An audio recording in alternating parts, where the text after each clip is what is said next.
There are many ways to implement tooltips in Hype projects.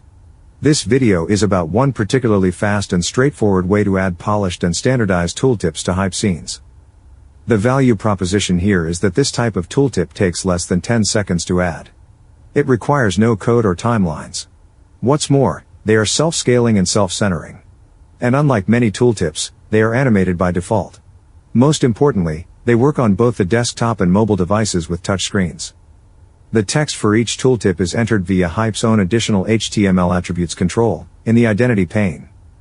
Some flavors of these tooltips even allow you to specify font type and size from within Hype's typography inspector.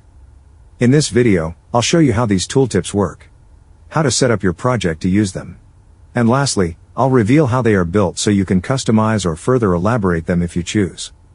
So, if that sounds interesting to you, let's get started. The simplest way to create a tooltip in Hype is to add a title attribute to an element using the additional HTML attributes control in the identity inspector. I've created an example project to show how this works. In the additional HTML attributes control, I've added a title attribute and a sample tip. You can see that here.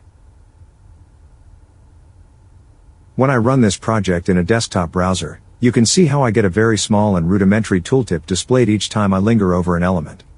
This default tooltip typically appears after a short delay but is often missed because the user has already navigated away. The size, style, and relative delay of this tooltip depends on the browser used, and it's slightly different in each case. Unfortunately, a tooltip defined in this way doesn't even appear in a mobile browser. So, while the appearance and behavior of this default tooltip aren't very helpful, we can leverage this approach to create a more attractive and useful kind of tooltip. We'll do this by creating a new set of data attributes and associating them with some custom CSS code that styles and animates these tooltips in an improved way. We'll do that next. Here is my full example project with the default tooltips on the left and our improved tooltips made with custom data attributes on the right. I've assigned a different custom attribute to each image on the right, just as I did earlier with the title attribute. Each of these custom attributes is associated with a different set of CSS properties that define a specific position, appearance and behavior. Now, if I mouse over these elements, you can see our improved tooltips animate into view. If these tooltips are too big for your taste, you can scale them by simply adjusting the font size assigned to that element, even if it has no actual text being displayed. So now, after I've changed the font size on each of these elements from 16 point to 12 point, you can see how the tooltips scale proportionately. But they're still appropriately sized and nicely centered relative to the element with which they're associated. You can even customize the font type and color for each tooltip in this way if you choose. So, what are the names of these custom data attributes, and how do we assign them? Here is a diagram showing the tooltip types currently included in my example project. Each tooltip type is designated by a different custom attribute. Each attribute name is shown here, along with its orientation relative to the parent element.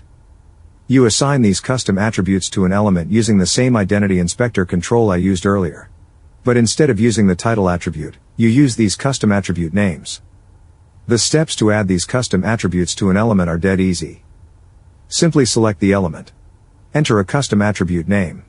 And then, add the text you want your tooltip to display. It's very straightforward.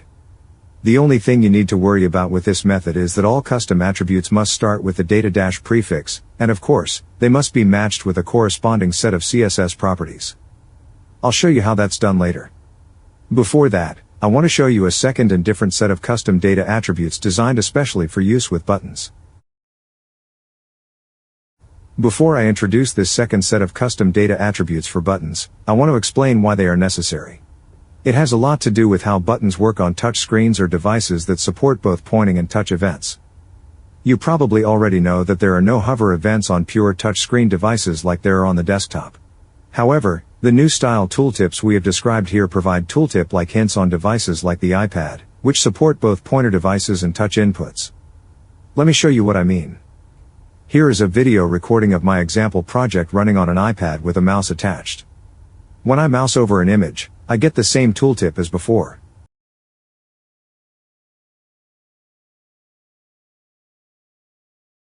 However, when I tap on an image, I get a persistent pop-up style hint. And when I click away, that hint disappears. Not surprisingly, nothing happens when I try either a mouse click or a tap event on those images with default tooltips attached. However, a problem arises when there are actions associated with these tap events on touch devices, as is the case with buttons. For this reason and others, you need a separate set of tooltips for buttons that work differently on the desktop versus touch devices. So now, let's look at those data attribute types specifically designed to work with buttons. Here are the custom attribute names I've assigned for the button tooltips. Not surprisingly, they're in basically the same format as we used for custom element attributes. Like before, they all still start with the data- prefix, and they all refer to a custom set of CSS rules. However, those rules are slightly different from the ones we use to configure the element tooltips. In particular, you can't configure the tooltip fonts in the Hype typography inspector. This limitation is due to how the tooltips are constructed as pseudo-elements. More on that later. Instead, the text in this flavor of tooltip has a fixed font size that scales directly with the text size of the button. There are also CSS settings that block any button tooltips from appearing on a touch device that doesn't support a hover state. So here is what these buttons look like on the desktop. The tooltips are smaller and more in proportion to their associated button, but otherwise, they look and act similarly to before. And when we switch to viewing this project on an iPad, it looks the same, but now the buttons have no tooltips. However, they can be activated with a single tap, which is what you want. To sum up these features, I've created a table that summarizes these differences. Next, I'll summarize the steps you need to take to configure your project so that it can use either of these custom attribute types. To configure your project to use these improved tooltips, you'll need to add a custom CSS file called tooltips.css to the resource panel of your project. When you do this, make sure it's also included in your documents head by checking this option here. This CSS file is included in the example project that accompanies this video. I'll add a link to it in the description below. With this file installed, all you need to do is to select an element and associate an appropriate tooltip type with it. You do this by entering one of the attribute names mentioned earlier into the key field of the additional HTML attributes control in Hype's identity inspector. Like this. Next, you need to add your desired tooltip text in the associated value field, here. And that's it. If you run your project in a browser now, you'll see your tooltip appear when you mouse over that element. All subsequent tooltips you make will just be a matter of repeating this process for each new element. However, if you want to learn more about the CSS styles involved or want to know how to customize or extend these tooltips, stay tuned because I've included some additional insights in the next few slides. As part of this explanation, I'll also show how to make a minor change to this CSS file which adds a small delay before each tooltip is rendered. There are 4 big picture concepts you should understand if you want to change or improve upon these tooltips. The first concept is that these tooltips are formed from pseudo-elements. Pseudo-elements are visible elements on a web page that aren't in the regular DOM or even created with HTML. In fact, you create pseudo-elements using CSS but treat them similarly to how you would treat HTML elements nested within your target element. These pseudo-elements contain no actual content and are absolutely positioned relative to their parent. This means that they can be stretched to sit over any area of the parent element without affecting its content or even moved outside its boundaries, which is what we'll do here. We'll use 2 particular kinds of pseudo-elements, the before and the after pseudo-elements. The before pseudo-element will form the body of the tooltip, while the after pseudo-element will be its arrow. We'll use another CSS trick to create the different arrow shapes. Specifically, we'll use the border property of this pseudo-element shape, which would usually be a square, to generate a series of triangles by making 3 of their border edges transparent. Looking at the CSS code, you can see where these pseudo-elements are defined. That location usually comes immediately after the styling that refers to the parent element. You can tell this styling refers to the before and after pseudo-elements because 2 colons precede those parts. The second key concept is that these tooltips are styled using attribute selectors. If you're familiar with CSS, you'll probably already know about selectors and how they're used to identify content for styling.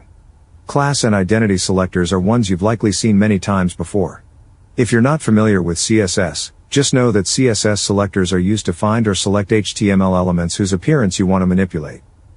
Attribute selectors are less well known and used more infrequently than other selector types. However, they are particularly helpful for our purposes because you can set them directly from within Hype's interface.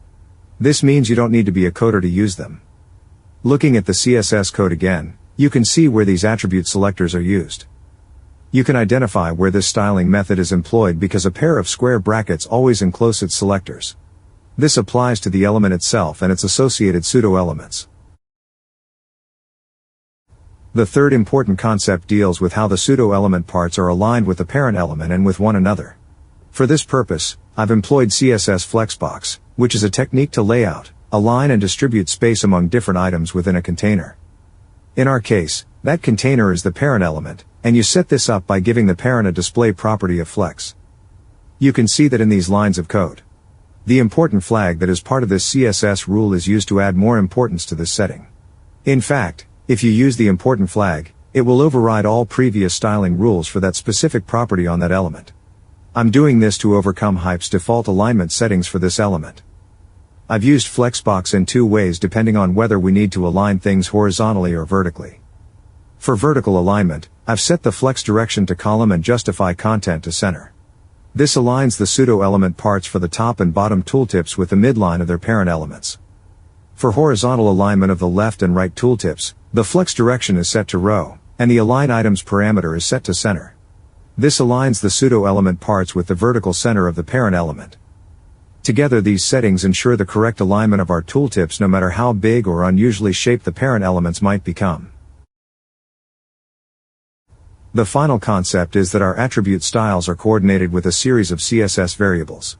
These variables, which are sometimes referred to as custom properties or cascading variables, are used to define a specific value that you want to reuse throughout a project. One instance in which I use these variables is to set a delay in the tooltip display. If you look at this code, you'll notice how I've set up a CSS variable called tooltip delay. This variable is contained within a universal selector so that it will apply to the whole document. Later, in each attribute definition, I can access this variable using the var function, like this. Because this variable is used in every attribute definition, I only need to change its value in one place if I want to update all tooltip types simultaneously. And that's it. I hope you enjoyed this brief introduction to making CSS tooltips in Hype. If you are interested to learn more about the neat things you can do with Hype, please check out my YouTube channel for other related videos. If you are interested to learn more about other things we're working on, please check out our website at alteredmindware.com or contact me directly at alteredmindware@gmail.com.